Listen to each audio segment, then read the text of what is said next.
Unpopular Opinions, episode 9. Let's get it. Name brand cereals have no place now. $5 for a small box of cereal that works out to be about $2.50 for just 2 bowls of cereal. Why spend that when for $1 you could have 2 packets of minute ready oatmeal, or spend $5 to get a hot breakfast sandwich from Dunkin' Donuts or Starbucks? The price of offering doesn't make sense outside of it being a dessert. It seems, or dessert. Fuck, I don't know the difference, but you know what I'm saying. So I understand. I thought I knew where this person was going, but he went the totally like fucking wrong route. He says name brand cereals aren't have no place now, and then he just started suggesting it like, okay, oatmeal's fine for sure, but he started saying like donuts from like Dunkin' Donuts or Starbucks. Now what the fuck? I mean, first of all, this guy says that he's a box of cereal, he can only get 2 bowls out of that. I'm like, what the fuck? How are you eating only 2 bowls from one box? I mean, I get it, they are small. But, I mean, I think I eat a lot of cereal because I love cereal too. But how the fuck are you only eating 2 bowls? Are you like, is that your whole meal for the day? Are you meal prepping a cereal box? Like, I don't know. That's crazy to me. I think usually just getting like great value or just the off brands and getting those big bags of cereal, those last you a while. Those are way better than getting the name brands, because that box is super fucking tiny, dude. And it's more expensive. Hell nah. What? But yeah, I just don't see the benefit of getting name brands either, just because it's smaller and it's more expensive. And I just kind of recommend getting the off brands. They recommend getting like Starbucks, like burritos, or I don't even know the fuck they sell, like what, Starbucks biscuits or something like that. Nah, I don't think so, because I just think it's more expensive. So fuck that. Oatmeal's cool. I eat oatmeal too. But yeah, I agree, but also disagree, because like I feel like it's just the worst alternatives you could have for the cereal. I'm going way too long on this. This is just cereal. I thought I was gonna skip this one. Yeah, name brands are whack and they're expensive and they don't serve that much.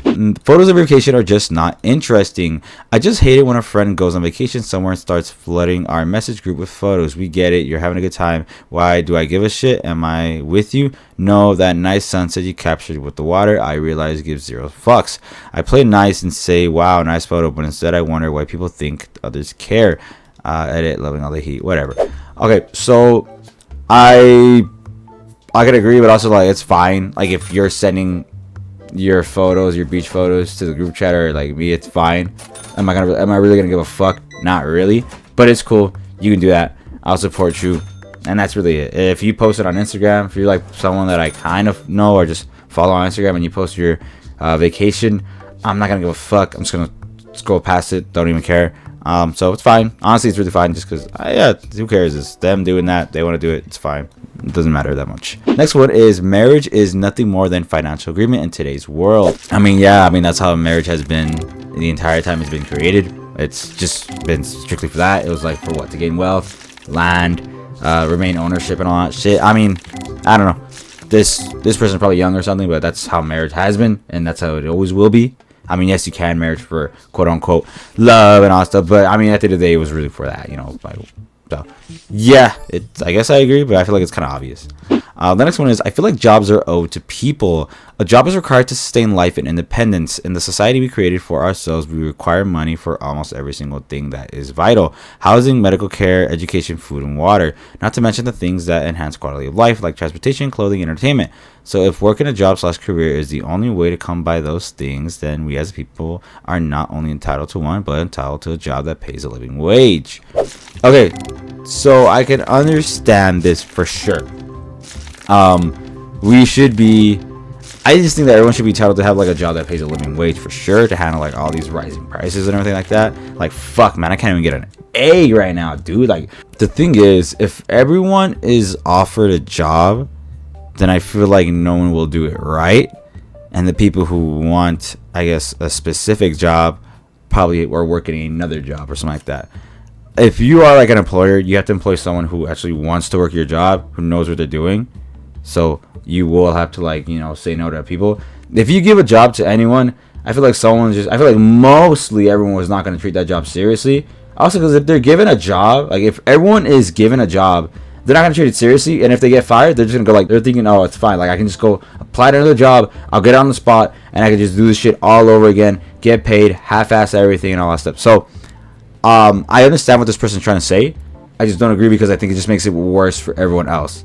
Because if everyone gets a job then I feel like no one's really gonna be passionate about it or just do a good job in that sense. You have to get people who know what they're doing and are doing a good job, and like have at least some sort of like liking to that job. I mean, it's really hard to find out. It's really hard to like, oh, I love my job, all that shit, whatever. But you get what I'm saying, So I understand what this person wants.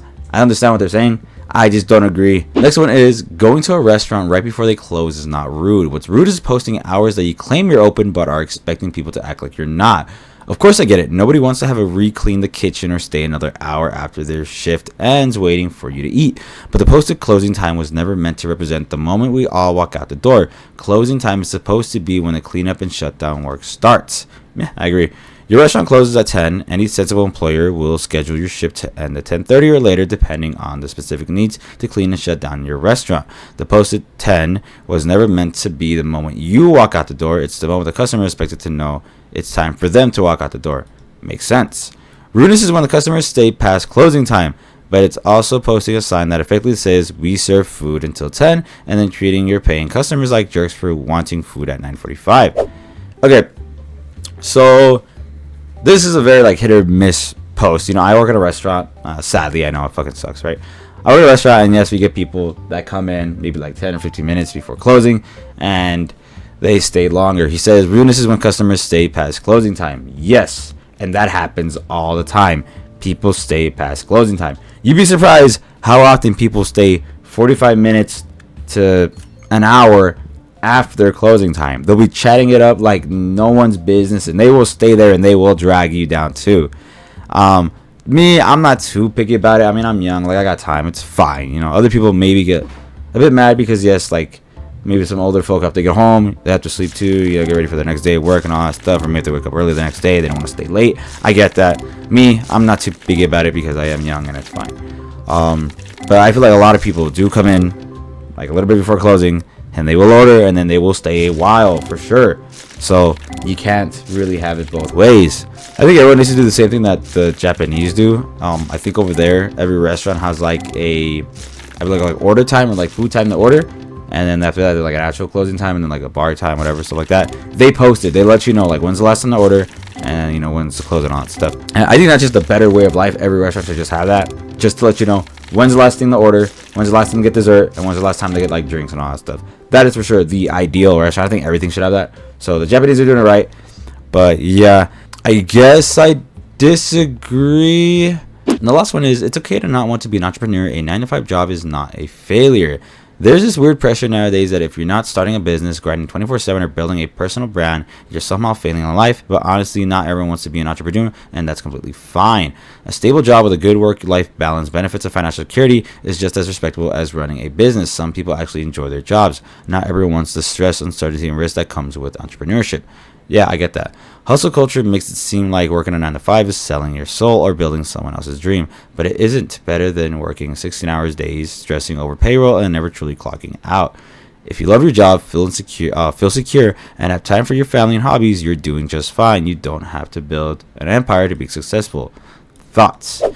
Okay, so I agree with this person saying, although I feel like it's very hard to find a 9-to-5 job that gives you everything you need, that perfect good work-life balance, benefits, financial security, or just the right amount of hours, the right amount of pay for what you want to do, for who you're trying to support, or just like schedule time, or just having a good job too. Like it's hard to find a job that gives you all those benefits and you still don't like it. I feel like most of the time you won't like it. You just have to do it because it just gives you the rest. So like it's really hard to find that exact ideal perfect 9-to-5. Yes, some people have it. I 100%. They probably have that ideal 9-to-5 job that they love. They love going to work all day. That's cool. Other people don't, and especially in these trying times, I feel like the only way you can get by in life is having another job. I feel like sometimes, like, in order to support yourself or just kind of afford things, you might have to just get another job, and that's why it's called like the hustle era, quote unquote. Just because things are so expensive, you can't afford it. So, I disagree. Also, I think 9-to-5 suck. I think most 9-to-5s fucking suck. I hate that shit because you just do it all. I keep saying this every time. Every time you have a 9-to-5 job, you are doing it until you die. You go to work Monday through Friday, 9-to-5, doing the same thing over and over and over and over again, and then you just die, and then that's it. I don't know. I just can't deal with it. 9 to 5 will never be me. I never want to work a 9 to 5, but I'm obviously have to. Yeah, I know what this person is saying, but I disagree just because I think there's way more factors around like just having a regular 9 to 5 job. But yeah, that's really it. Let me know what you guys think, and I'll see you guys in the next one. Peace.